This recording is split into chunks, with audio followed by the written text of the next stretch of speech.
Dawn had dreams of becoming a big-time reporter. At night, she searched for the story that could be her big break. By day, she hawked papers at the newsstand.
Jeff's hardware closed down about a year ago. The effects of the foul harvest stretched wide. When there are no crops in the field, tractors don't need fixing.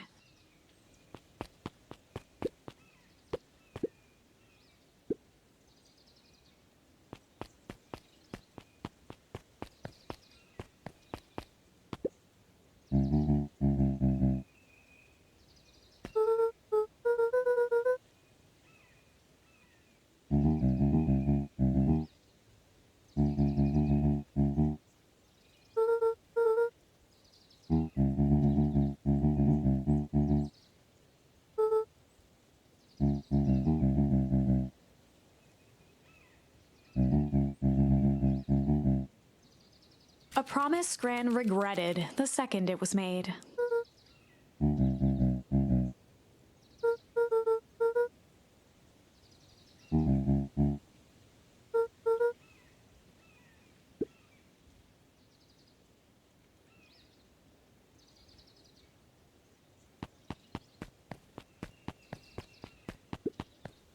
The phone booth was brand new.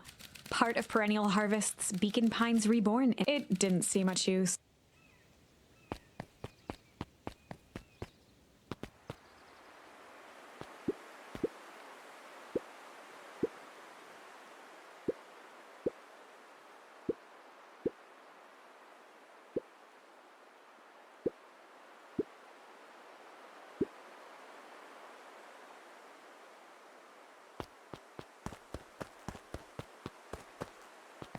The path led into a small hollow at the edge of Weepwood.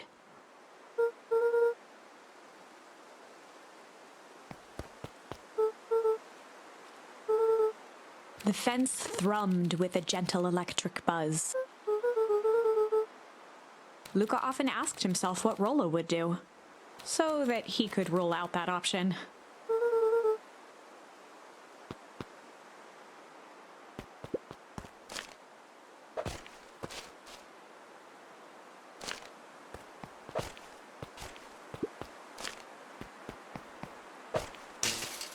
As sparks flew from the fence, the light atop that section shut off. 2 bulbs remained.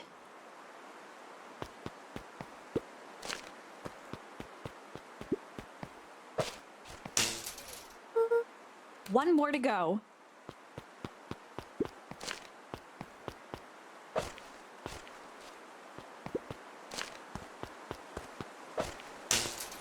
The fence's buzzing gave way.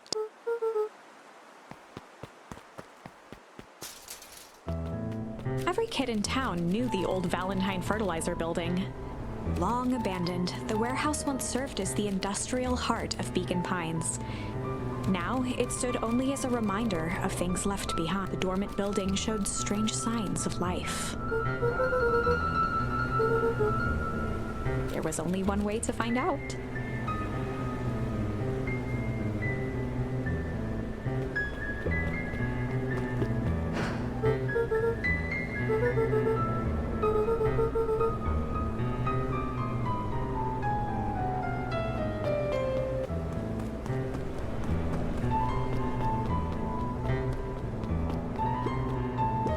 The hose emitted a subtle sound. It was actively draining some kind of liquid.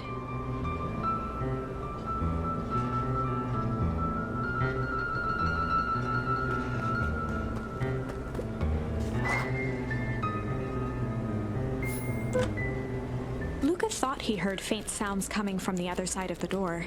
He pressed his ear against the cold metal to hear. The sound of footsteps grew louder.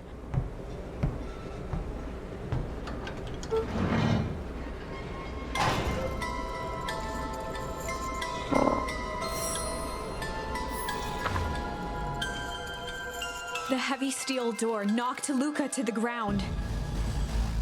Disoriented, he looked up to see an imposing figure silhouetted in a green glow. It lunged toward him. He tried to scramble away, but felt a gloved hand latch onto his ankle. Luca watched his fingernails leave trails in the dirt as the hand slowly dragged him back through the door, into the lab, into the green light. This is a story about change. It was far from the sort of change Luca imagined for himself. But change is, after all, a dangerous animal. The end? I probably should have warned you about this. There are many paths that our story can take. Most will end in tragedy, but don't let that discourage you. We will find the ending that this story deserves. I just know it. From here on out, a charm will have a check mark when it's been used to its full potential at a given turning point. Now, let's try something different.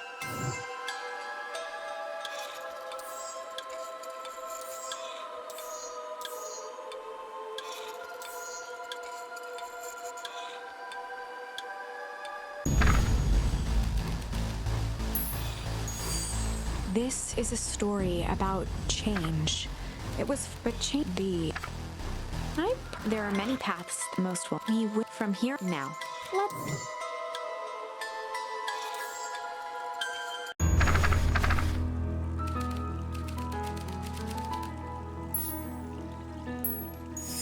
In the past, he found the best way to deal with an enraged Roxy was to be a little shit.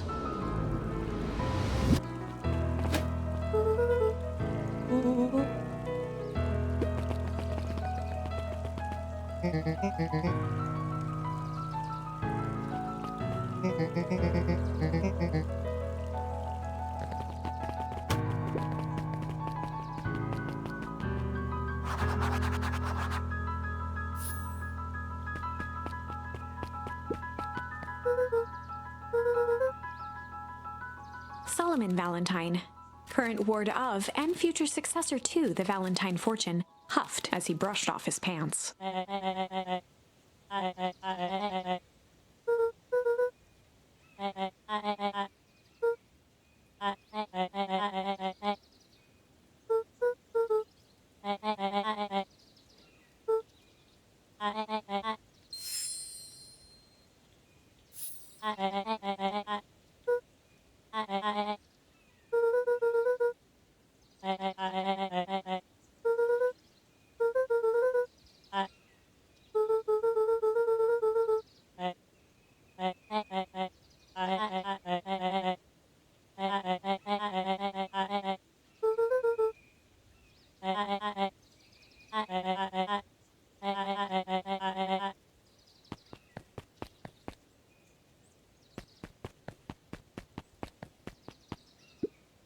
Solomon trifled a gesture toward the approaching heiress Valentine.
As the glowing windows of the old warehouse came into view, Rollo began to bounce excitedly.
The boy sat petrified under the weight of the bag.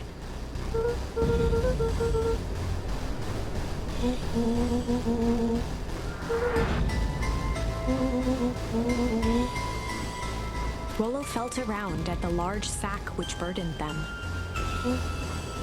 He snapped off a tag from just within a small zipper opening in the bag. Rollo held the badge up to a faint shaft of light within the dumpster.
Lucas sat in the dark, tracking the sound of Rollo's footsteps as he ran.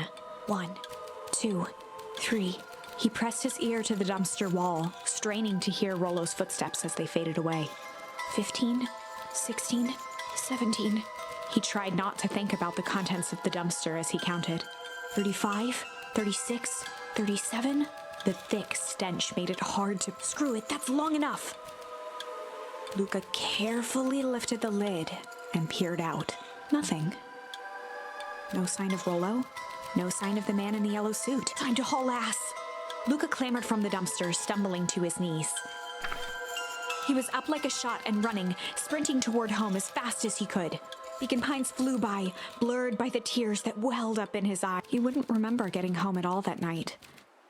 Throwing his front door open, storming up the stairs to his room and surrendering to sleep almost as abruptly as he hit his pillow. Chapter 3. Finding a friend. The next morning, it was quieter than usual at the breakfast table. Only the sound of silverware and chewing interrupted the awkward silence.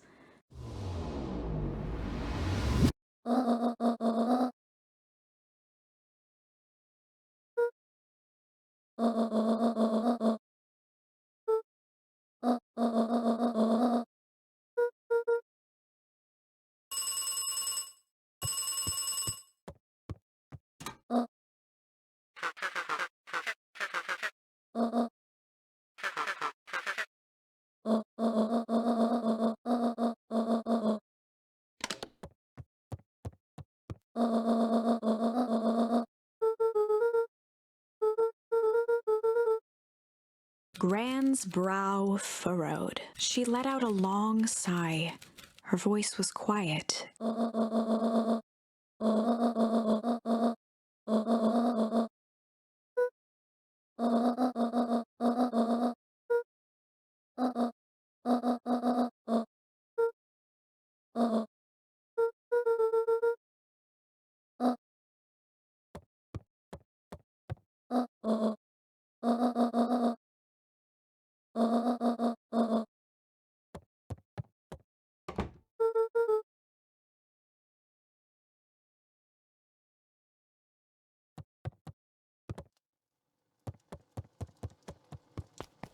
Luca was desperate to check in with Rollo. Until Gran returned, he was trapped. A faint electronic sound floated in the air.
A pit formed in Luca's stomach.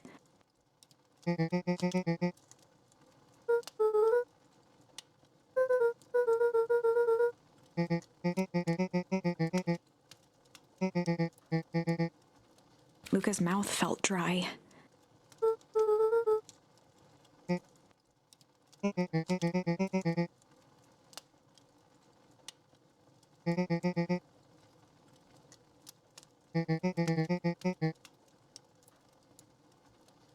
Luca could feel his heart beating in his throat.